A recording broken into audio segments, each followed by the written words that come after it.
Сточарите и овој Ѓурѓевден на голема мака. Овците треба да се носат на паша, а овчари нема ни за лек. Те овчари нема, пошто ево кај нас имаме ние 24 овчари, али ние ги плаќаме по 18.000 овчарите и на секој 15 обавезно плата за овчарите. Додека овие приходните ги лажат дека ќе и дадат толку пари, доваѓат месец-два, не и дадат пари и си одат. Слушам од другите дека и повеќе од овчарите бегат за Италија. Во источниот регион има околу 55.000 грла ситен добиток. За нивно напасување, оптимална сметка би требало да водат околу 150 до 180 овчари, но во регионот овчарскиот стап го носат од 20.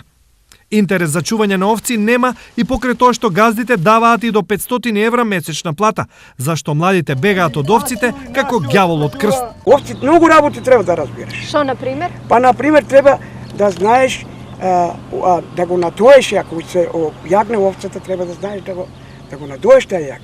Треба да знаеш колку мера, колку грама на таа овца да ставиш, да не ја пријадеш, да има една мера.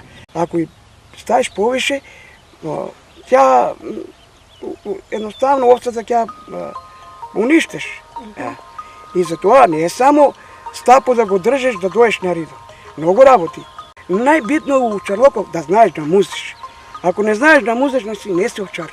Андонов со овците е од дете. Сега, откако останал без работа, на стари години повторно станал овчар. Вели, чувањето овци не е само кавалот и стапот. Ова е тешка и макотрпна работа. Младите наши, нека знаеш зашто.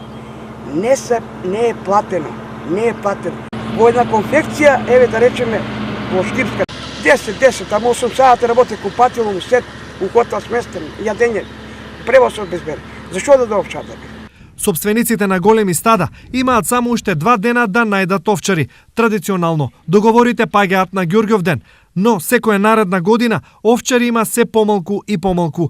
Како последица на тоа, регионот има се помалку овци.